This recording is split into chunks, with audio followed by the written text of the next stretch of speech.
E aí, galerinha do sexto ano, tudo bem? Vamos dar continuidade ao nosso assunto de geometria.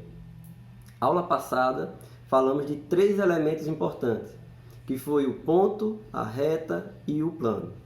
E com esses três elementos, a gente consegue destacar um outro assunto muito importante, que é chamado de ângulo.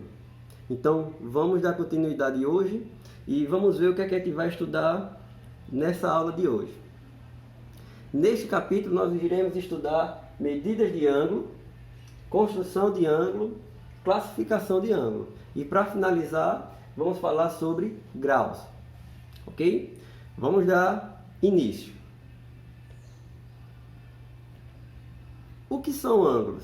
Quem pode me dizer o que são ângulos? Né? Eu acho que vocês já ouviram falar sobre essa palavrinha, até porque dentro de casa ou até na rua, vocês conseguem visualizar esse assunto. Por exemplo, quem já viu alguém falar assim sobre uma rampa, né? Uma rampa a gente consegue destacar um ângulo. Por quê?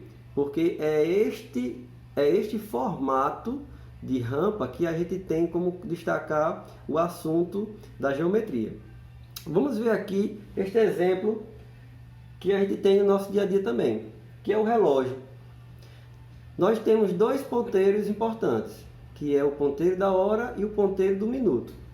Então perceba que existe um distanciamento entre os dois ponteiros que forma um ângulo, ok? E existem dois ângulos no relógio. Existe um ângulo interno e um ângulo externo. Então, vamos dar mais uma olhadinha o que é realmente um ângulo, né? Vou aqui aproximar mais um pouquinho.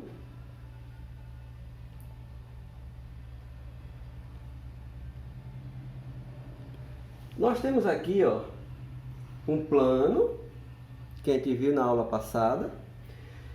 A gente consegue destacar pontos, né? Principalmente este ponto aqui, que está representado com a letrinha O. Este ponto é chamado de vértice, né? Então, vocês podem ver aqui, ó, para definir ângulos, vamos considerar duas semirretas. O que são semirretas? Existe um início, mas não existe um fim. Existe um início, mas não existe um fim. Conseguindo destacar essas duas semirretas, justamente com um ponto que é chamado de vértice ou origem, né, a gente consegue definir melhor o que é um ângulo, ok?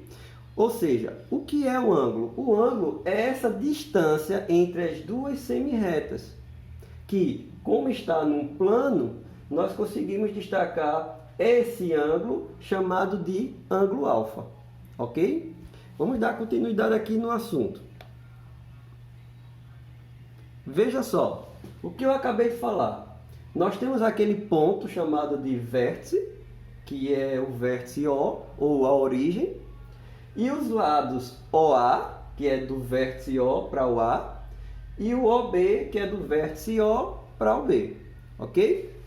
Mas vamos lá, como é que a gente consegue medir este ângulo, né? Então, essa ferramenta é muito importante, até para vocês terem em casa, né? É uma ferramenta que nós chamamos de transferidor. Essa ferramenta a gente consegue medir qualquer ângulo, né? Basta a gente colocar o ponto de origem, ou seja, o vértice, no centro do transferidor e alinhar uma das semirretas. A gente vai ter um destaque de qual é o tamanho deste ângulo. Lembrando que ângulo é uma medida, tá bom? Então, a gente vai dar muito destaque sobre isso. Vamos dar continuidade. Existe aí um joguinho que seria interessante vocês darem uma olhada, tá? E vamos lá.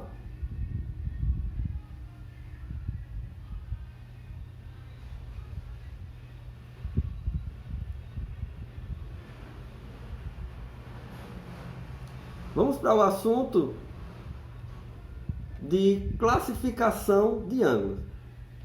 Ó, existem 4 tipos de ângulos muito importantes, que chamamos de ângulo agudo, obtuso, reto e raso, tá bom?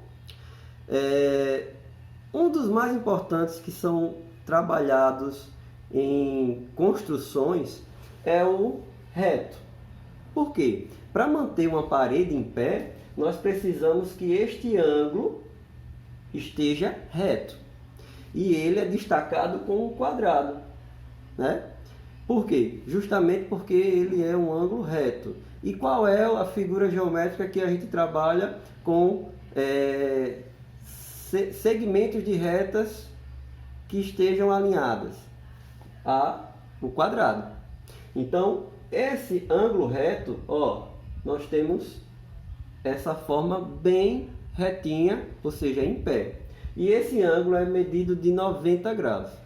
Então, nós chamamos um ângulo reto, né? E ele tem a medida do ângulo de 90 graus. Nós temos o ângulo agudo, que ele é menor que 90 graus, só que ele tem que ser maior que zero também. Temos o ângulo obtuso, que ele é maior que o ângulo reto, né? Que ele pode até atingir até 180 graus, ok? Mas nós temos por fim o ângulo raso, que é uma medida de 180 graus. A gente percebe, ó, que nós temos a metade de uma circunferência.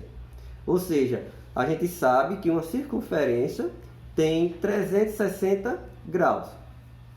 Então, se eu pegar e dividir no meio uma circunferência, nós temos um ângulo de 180 graus, né?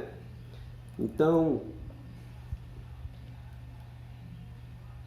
vamos destacar mais as atividades que a gente vai fazer para esta semana, né? Nós temos algumas atividades que eu vou destacar logo abaixo, tá bom? E quero que vocês façam essa interação, tá bom? Primeiramente, vocês precisam ter um transferidor em casa, e com esse transferidor vocês vão conseguir fazer esta partezinha de interação. Lembrando que interação é uma forma de atividade mais dinâmica que vocês conseguem fazer em casa, ok? Vocês observem aí esses materiais e depois podem me mostrar, tá ok? Gente, foi um prazer novamente estar aqui com vocês e gostaria que vocês dessem continuidade aos nossos estudos de forma bem eficaz, ok? Obrigado e até a próxima!